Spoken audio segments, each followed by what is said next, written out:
बताएंगे तो मोदी तो जेल कर देगा। मोहम्मद पहले तो हमको मोहम्मद बोल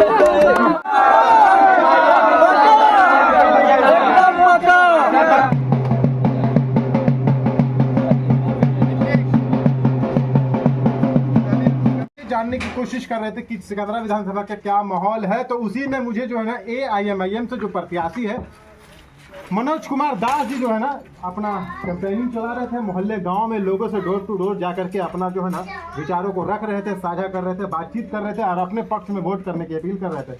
अब मुझे मिल गए तो मुझे लगा कि रोक करके बात करने की ज़रूरत है, क्योंकि आप जो है ना इनका क्या कुछ चल रहा है मोहल्ले गाँव में जा जा के ये जो आश्वासन दे रहे हैं तो कैसा जनता से मिल रहा है। मनोज जी, ऐसा रुझान लग रहा है, आप तो देख रहे हैं एकदम जगह जगह पूरा एकदम लाशों लश्कर के साथ घूम रहे हैं। मनोज जी, लगता है कि एकदम पूरा एकदम हवा बना ही देना है तो आपको।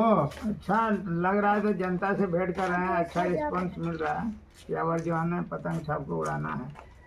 हाँ, जनता से मिल रहे हैं तो समस्याएं भी तो बता रही है कि हाँ विधायक जी जो थे ना वो काम नहीं कर पाए, ये काम नहीं हुआ, वो नहीं हुआ। तो क्या लगता है अगर आपको जनता भरोसा देती है, जिताती है, तो वो सब काम हो पाएगा ना? जनता भरोसा देती है, हम भी भरोसा देते हैं कि जो जीत के आवेंगे तो आपका जो है दुख सुख में साथ रहेंगे, हर चीज़ का व्यवस्था जहाँ तक होगा वहाँ तक प्रयास करेंगे। मतलब जनता से जो बात निकल कर के आ रही है, आप बता रहे हैं कि हम भी आपके शामिल हैं, आपके सामने में आए हैं, अगर आप मुझ पर भरोसा जताइएगा तो हम दुख में शामिल आएंगे। लेकिन वैसी साहब का पार्टी से चुनावी प्रत्याशी बन जाना हर तरफ चर्चा का विषय बना हुआ है, तो दूसरा पार्टी भी तो था, RJD था, हम था, JDU था, आखिर ओवैसी साहब का पटिया से ही काहे चुनाव लड़े के लिए सोच लिए? मनोज जी सोच लिए इसलिए कि देखिए अल्पसंख्यक महादलित कमजोर वर्ग को पार्टी के ओर से जो है ये सब दबे कुचले आदमी हैं, समझेंगे ना। बिहार में इनका हर तरह से क्रॉस करते हैं, महादलित हो चाहे अल्पसंख्यक हो या कमजोर वर्ग के कोई भी हो, क्रॉस करते हैं। इसलिए हम लोग को संविधान संबंधी बात करते हैं ओवैसी साहब कि जो संविधान में जो लिखा हुआ उससे पीछे नहीं हटना है, चाहे मौत हो या कुछ हो।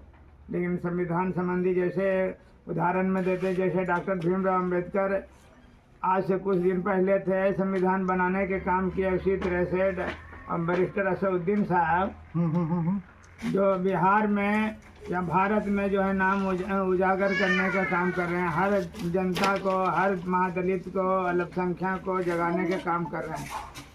अच्छा एक बात हमको ये बताइए कि आप जो है ना जगह जगह घूम रहे, तो ये तो रिस्पांस की बात हो गई, अच्छा रिस्पांस मिल रहा है, आप जनता तक पहुँच रहे हैं। लेकिन दूसरा ये बात अच्छा दीदी ओवैसी साहब का प्रोग्राम करवाइएगा, चंद्रशेखर जी है, मौर्य जी है, तो यहाँ का जनता तक बुलाई पाइएगा, उनका हो पाएगा? जनता को सूचना दिया जाएगा, प्रचार में उनको खबर दिया जाएगा, और प्रोग्राम लेने का भी डेट तो फिक्स नहीं हुआ, लेकिन डेट फिक्स किया जाएगा। मतलब बुलाइए छोड़िएगा? हाँ, बुलाना तो जरूरी है, नहीं बुलावेंगे तो मेरा जनता खुश कैसे होगा, है ना? उनके विचार में जो है ना बदलाव कैसे होगा बिहार में। अच्छा, बदलाव के बयार पर है। अच्छा, लास्ट सवाल आपसे ले रहे हैं, आप दलित समाज से आते हैं। दलितों का वोट कहा जाता है कि जो है ना काफ़ी निर्णायक होता है, एक तरफ मुसलमानों का वोट, एक तरफ दलितों का वोट, तो क्या लगता है दलित आप पर भरोसा कर पाएगा और ओवैसी साहब के पार्टी पर भरोसा कर रहा है? दलितों का वोट ओवैसी साहब पर भी कर रहे हैं, और उनका चंद्रशेखर आजाद जो है भीम और मीम दोनों साथ चल रहे हैं, तो भरोसा तो 100% रहेगा। मतलब भरोसा कर रहे हैं? हाँ, मतलब यही भीम और मीम का नारा लेकर के आप जा रहे हैं, भरोसा मिल रहा है, भरोसा कर रहे हैं, है ना? चलिए ठीक है। तो ये थे मनोज कुमार दास जी, जो AIMIM से सिकंदरा विधानसभा सुरक्षित सीट से दावेदारी इन्होंने कर दी है। अब कुछ ही समय रहेगा है, तो आप देख सकते हैं इनका विचारों को, आपने क्या कुछ देखा, क्या कुछ सुना, आप इनकी विचारों से कितने सहमत हैं, आप प्रतिक्रिया कमेंट में जरूर दीजिएगा। मिलते हैं कहीं दूसरी जगह पे, तब तक के लिए दीजिए इजाज़त। बहुत बहुत शुक्रिया, बहुत बहुत धन्यवाद।